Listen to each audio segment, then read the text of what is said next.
വധശ്രമ case ഉൾപ്പെടെ നിരവധി കേസുകളിൽ പ്രതിയും റിട്ടയർഡ് എസ്.പിയുടെ മകനുമായ നിഖിൽ കൊച്ചിയിൽ പിടിയിലായി. കഴിഞ്ഞ മാസം 27-ന് നിഖിലിനെ പിടികൂടാൻ തിരുവനന്തപുരത്ത് വീട് വളഞ്ഞെങ്കിലും പോലീസിനെ വെട്ടിച്ച് നിഖിൽ രക്ഷപ്പെട്ടിരുന്നു. നിഖിലിന് രക്ഷപ്പെടാൻ പോലീസ് അവസരം ഒരുക്കിയെന്നും അന്ന് ആക്ഷേപം ഉയർന്നിരുന്നു.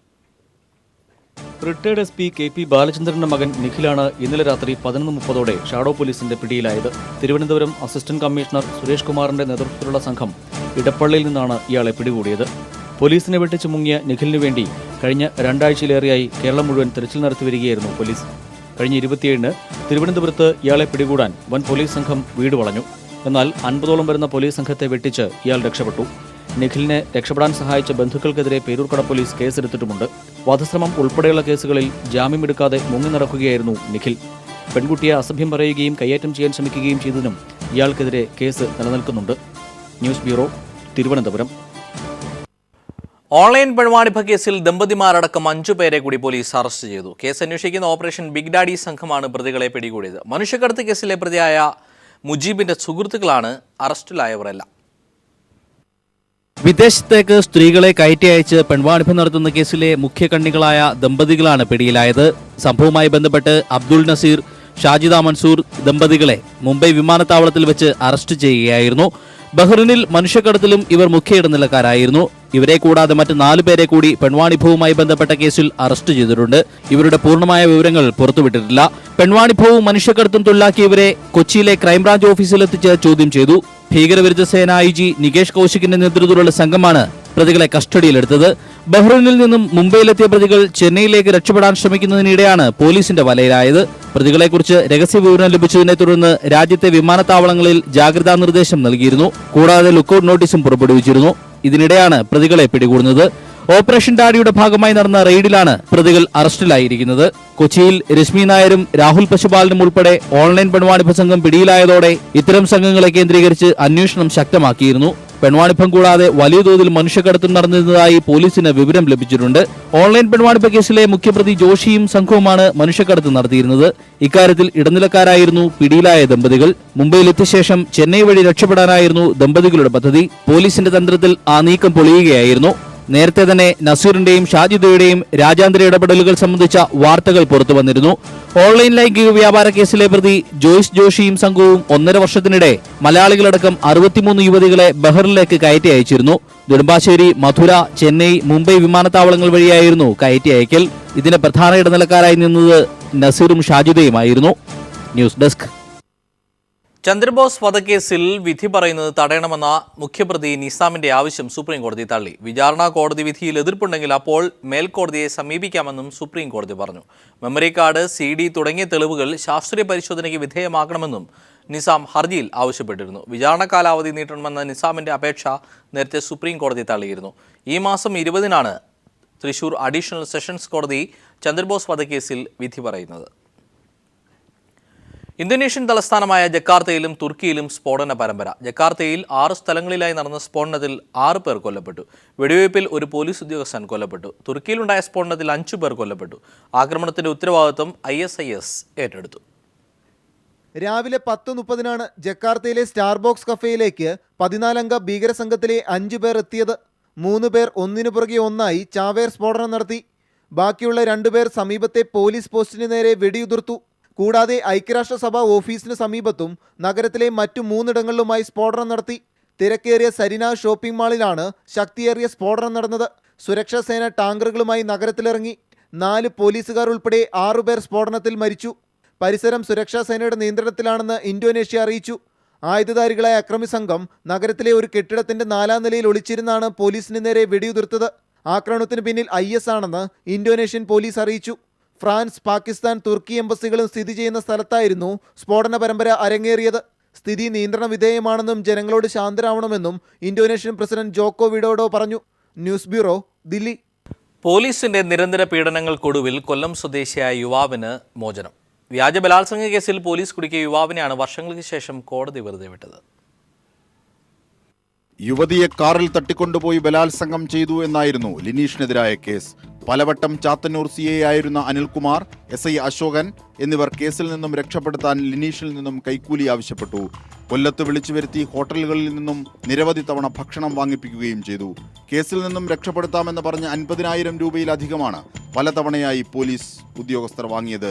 വീണ്ടും പണം നൽകാനാവില്ലെന്ന് പറഞ്ഞപ്പോൾ വ്യാജ ബലാത്സംഗ കേസിൽ പ്രതിയാക്കി.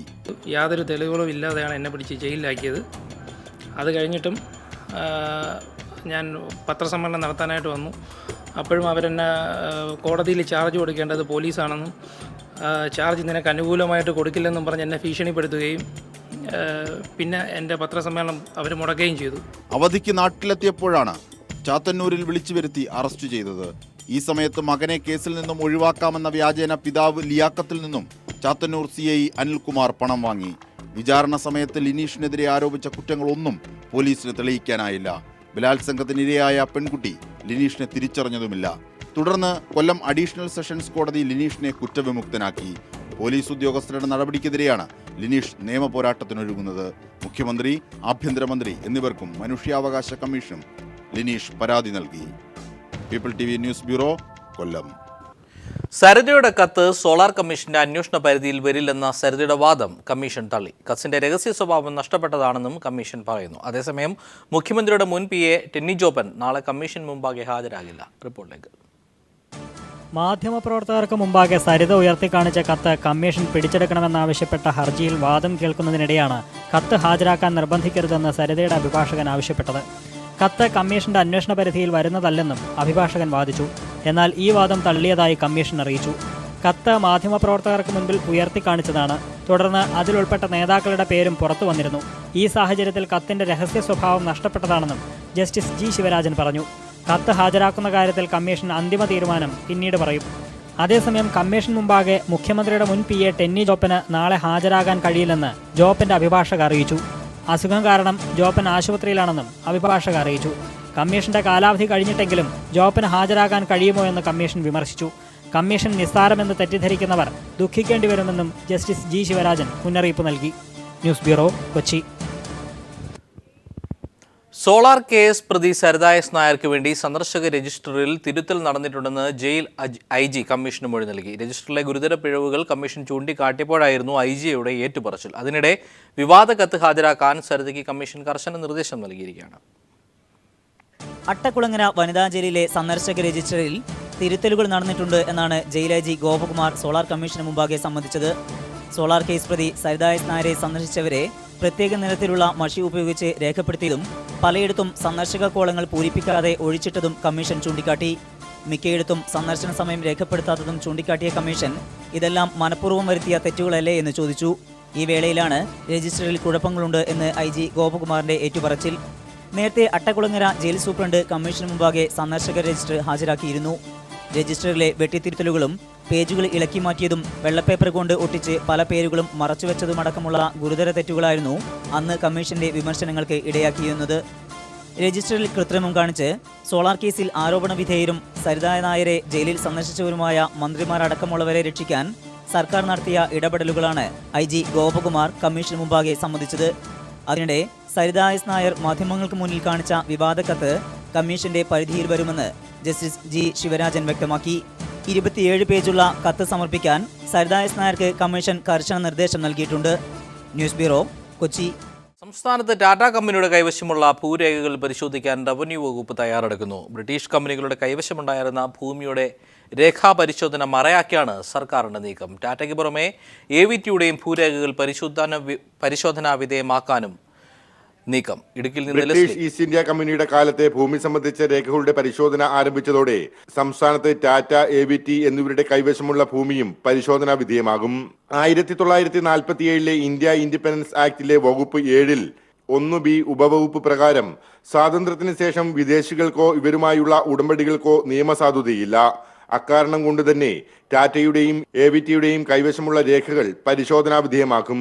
ഇത് സംബന്ധിച്ച് സർക്കാർ നിയമിച്ച സ്പെഷ്യൽ ഓഫീസർ രാജമാണിക്യത്തിന്റെ വാക്കുകൾ ഇങ്ങനെ: നമുക്ക് കിട്ടിയിട്ടുള്ള ഓർഡർ ബ്രിട്ടീഷ് കാലത്ത് ഉണ്ടായിരുന്ന ഇൻഡിപെൻഡൻസിന് വേണ്ടി ബ്രിട്ടീഷ് കാലത്ത് ഉണ്ടായിരുന്ന കമ്പനികൾ ഇപ്പോൾ കമ്പനിയുമായിട്ട് കൈവശമുള്ള കമ്പനികളെല്ലാം പരിശോധിക്കുന്നതാണ്. ഇതിൽ ഏതൊക്കെ കമ്പനി ഉൾപ്പെടുന്നുണ്ടോ അതൊക്കെ നമ്മൾ പരിശോധിക്കും. നിലവിൽ AVTയുടെ കൈവശമുള്ള ഭൂമി സംബന്ധിച്ച രേഖകൾ വ്യാജമാണെന്ന ആക്ഷേപം ഉയർന്നിട്ടുണ്ട്. മാത്രമല്ല ടാറ്റയ്ക്ക് മൂന്നാർ അടക്കമുള്ള സ്ഥലങ്ങളിൽ രേഖകളിൽ ഉള്ളതിനേക്കാൾ കൂടുതൽ ഭൂമി കൈവശം വെച്ചിട്ടുമുണ്ട്. ഇവയിൽ പലതും സർക്കാർ ഭൂമിയാണെന്ന വാദമാണ് ഉയർന്നിരുന്നത്. ഇക്കാര്യങ്ങളെല്ലാം തന്നെ രേഖാ പരിശോധനയിലൂടെ വ്യക്തമാകും. ഹാരിസൺ മലയാളത്തിൽ നിന്നും ടാറ്റയിലേക്ക് ഭൂരേഖ സംബന്ധിച്ച പരിശോധന എത്തുമ്പോൾ ഇത് കേരളത്തിൽ പുതിയ ചരിത്രം തന്നെ സൃഷ്ടിക്കപ്പെടും. ടാറ്റയുടെ തേയിലത്തോട്ടത്തിൽ നിന്നും ക്യാമറമാൻ ദിലീപ് ഗോപിക്കൊപ്പം ലെസ്ലി ജോൺ, ഇടുക്കി. സർക്കാർ ഉത്തരവിനെ തുടർന്ന് ബ്രിട്ടീഷ് കമ്പനികൾ കൈമാറിയ ഭൂമിയുടെ രേഖകൾ പരിശോധിക്കാനുള്ള നടപടികൾ ആരംഭിച്ചു. മനുഷ്യാവകാശ കമ്മീഷൻ നിർദ്ദേശിച്ച പെരുവന്താനം TR&T കമ്പനിയുടെ രേഖകളുടെ പ്രാഥമിക പരിശോധനയാണ് സ്പെഷ്യൽ ഓഫീസർ രാജമാണിക്യം ആരംഭിച്ചത്. ബ്രിട്ടീഷ് ഭരണകാലത്ത് അവർ കൈവശം വെക്കുകയും തുടർന്ന് സ്വാതന്ത്ര്യത്തിന് ശേഷം വൻകിട തോട്ടം ഉടമകൾ കൈവശം വെച്ചതുമായ ഭൂമി സംബന്ധിച്ച രേഖകളുടെ പരിശോധനയാണ് ആരംഭിച്ചത്. സർക്കാർ നിയമിച്ച സ്പെഷ്യൽ ഓഫീസർ രാജമാണിക്യമാണ് പ്രാഥമിക പരിശോധന നടത്തിയത്. പെരുവന്താനം TR&T കമ്പനിയുടെ ഭൂമിയിൽ രാജമാണിക്യം പരിശോധന നടത്തി. നിലവിൽ കമ്പനിയുടെ കൈവശമുള്ള ഭൂമി സർക്കാർ മുൻപ് ഏറ്റെടുത്തതാണെന്ന ആക്ഷേപം നിലനിൽക്കെ സഞ്ചാര സ്വാതന്ത്ര്യം നിഷേധിച്ചതുമായി ബന്ധപ്പെട്ട കേസിലാണ് സംസ്ഥാന മനുഷ്യാവകാശ കമ്മീഷൻ കമ്പനിയുടെ ആധാരങ്ങളുടെ ആധികാരികത പരിശോധിക്കാൻ സർക്കാരിനോട് ആവശ്യപ്പെട്ടത്. ഇതനുസരിച്ചുള്ള നടപടികളുടെ പ്രാരംഭഘട്ടമാണ് ആരംഭിച്ചിരിക്കുന്നത്. ഇപ്പോൾ നിലവിൽ നമ്മൾ പ്രാഥമികമായിട്ട് ആ സ്ഥലം കാണാൻ മാത്രമേ വന്നിട്ടുള്ളൂ. അത് ഞാൻ പറഞ്ഞ രേഖകൾ ഹാജരാക്കിയതിനു ശേഷം സപ്പോസ് രണ്ടുമാകാം, പ്രിജുഡൈസ് ചെയ്യാൻ പറ്റില്ല. ഒന്ന് ഇവർക്ക് നിയമാനുസൃതം കൈവശം വയ്ക്കുന്ന ആളുമാകാം, അല്ലെങ്കിൽ നിയമാനുസൃതം ഇല്ലാത്തതുമാകാം. അപ്പോൾ അതോടെ അടിസ്ഥാനത്തിൽ എന്ത് തീരുമാനം എടുക്കുന്നുണ്ടോ, ഇഫ് സപ്പോസ് അവർക്ക് ഇല്ല ഗവൺമെൻറ് ലാൻഡിനുള്ള നമ്മൾ നിയമനത്തിൽ എന്തെങ്കിലും കണ്ടെത്തുകയാണെങ്കിൽ ദെൻ ഫർദറായിട്ട് അവർക്ക് ഹിയറിംഗ് ചാൻസ് കൊടുക്കും. അവർക്ക് ഫർദർ രേഖകൾ ഹാജരാക്കാനും അതുപോലെ തന്നെ ഹിയറിങ്ങിനുള്ള ചാൻസും കൊടുക്കും. അപ്പോൾ ഹിയറിംഗ് കഴിഞ്ഞിട്ട് ഫർദർ നടപടി. അപ്പോൾ പ്രൊസീജിയറൽ ആയിട്ടേ പോകത്തുള്ളൂ. ഇപ്പോൾ നിലവിലെ നമ്മൾ കണ്ടെത്തിയതിൻ്റെ അടിസ്ഥാനത്തിൽ അവർ രേഖകൾ ഹാജരാക്കാൻ മാത്രമേ പറഞ്ഞിട്ടുള്ളൂ. കമ്പനിക്കെതിരെ സമരം നടത്തുന്ന സമരസമിതിക്കും നാട്ടുകാർക്കും ഭൂമി സംബന്ധിച്ച രേഖകൾ സ്പെഷ്യൽ ഓഫീസർക്ക് കൈമാറാം. ഇവയെല്ലാം പരിശോധിച്ച് കമ്പനിയുടെ വാദം കൂടി കേട്ട ശേഷമാകും അന്തിമ തീരുമാനം ഉണ്ടാകുക. News bureau, Idukki. ബാർ കോഴ കേസ് പരിഗണിക്കുന്നത് ശനിയാഴ്ചത്തേക്ക് മാറ്റി. തിരുവനന്തപുരം വിജിലൻസ് കോടതിയുടെയാണ് തീരുമാനം. അതേസമയം കോടതി തന്നെ തെളിവുണ്ടെന്ന് പറഞ്ഞ കേസിൽ തെളിവില്ലെന്ന റിപ്പോർട്ട് നൽകിയ വിജിലൻസ് SP സുകേശിനെ പുറത്താക്കണമെന്ന് PC ജോർജ് ആവശ്യപ്പെട്ടു. മാണിയുടെ മടങ്ങിവരവിന്റെ കാര്യത്തിൽ മുഖ്യമന്ത്രി തീരുമാനമെടുക്കുമെന്ന് VM സുധീരൻ വ്യക്തമാക്കി. കോഴയ്ക്ക് തെളിവുണ്ടെന്ന് കോടതി കണ്ടെത്തിയിട്ടും ഇല്ലെന്ന് റിപ്പോർട്ട് നൽകിയ വിജിലൻസ് SP R സുകേശിനെ പുറത്താക്കണമെന്ന് കേരള കോൺഗ്രസ് സെക്യുലർ നേതാവ് PC ജോർജ് പറഞ്ഞു. അരുവിക്കര തെരഞ്ഞെടുപ്പിന്റെ സമയത്ത് സുകേശിന്റെ ഭാര്യയ്ക്ക് ക്രമവിരുദ്ധമായി സ്ഥലം മാറ്റം നൽകിയതിന്റെ പൊരുൾ ഇപ്പോഴാണ് മനസ്സിലായതെന്നും PC ജോർജ് പറഞ്ഞു. അരുവിക്കരയിലേക്ക് സുകേശന്റെ ഭാര്യ, അവിടെ ആ വീട് കഴക്കൂട്ടമാണ്, അടുത്തോട്ട് മാറ്റി. ഞാനത് മിണ്ടിയില്ല. ഇപ്പോഴാണ് എനിക്ക് മനസ്സിലായ മാറ്റിയൊരു കാര്യം എന്താണ് മനസ്സിലായത്. 2 ഗഡുക്കൾ വാങ്ങിയതിന് തെളിവുണ്ടെന്ന് ബഹുമാനപ്പെട്ട വിജിലൻസ് കോടതി അഡ്മിറ്റ് ചെയ്തു. ഇനി എങ്ങനെ അത് ഇല്ലെന്ന് പറയാൻ പറ്റും? KM മാണിയെ മന്ത്രിസഭയിൽ തിരിച്ചെടുക്കണമോ എന്ന് മുഖ്യമന്ത്രി തീരുമാനിക്കുമെന്ന് KPCC അധ്യക്ഷൻ VM സുധീരൻ പറഞ്ഞു. സ്വാഭാവികമായി അദ്ദേഹത്തിന് വരുന്നതിനുള്ള തടസ്സങ്ങൾ മാറിയാൽ, സാങ്കേതികമായോ മറ്റു രീതിയിലുള്ള വിഷയങ്ങൾ മാറിയാൽ വരുന്നതിനെ സംബന്ധിച്ചിടത്തോളം അത് മുഖ്യമന്ത്രിയാണ് എല്ലാ വശങ്ങളും പരിശോധിച്ചുകൊണ്ട് തീരുമാനിക്കേണ്ടത്. SP R സുകേശൻ സമർപ്പിച്ച തുടരന്വേഷണ റിപ്പോർട്ട് ഈ വരുന്ന ശനിയാഴ്ച പ്രത്യേക വിജിലൻസ് കോടതി പരിഗണിക്കും. News bureau, Thiruvananthapuram.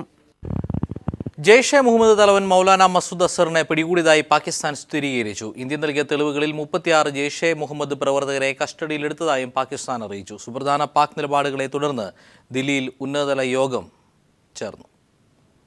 ചരിത്രത്തിലാദ്യമായാണ് ജെയ്ഷെ മുഹമ്മദ് ഭീകരർക്കെതിരെ പാകിസ്ഥാൻ നടപടി കൈക്കൊള്ളുന്നത്.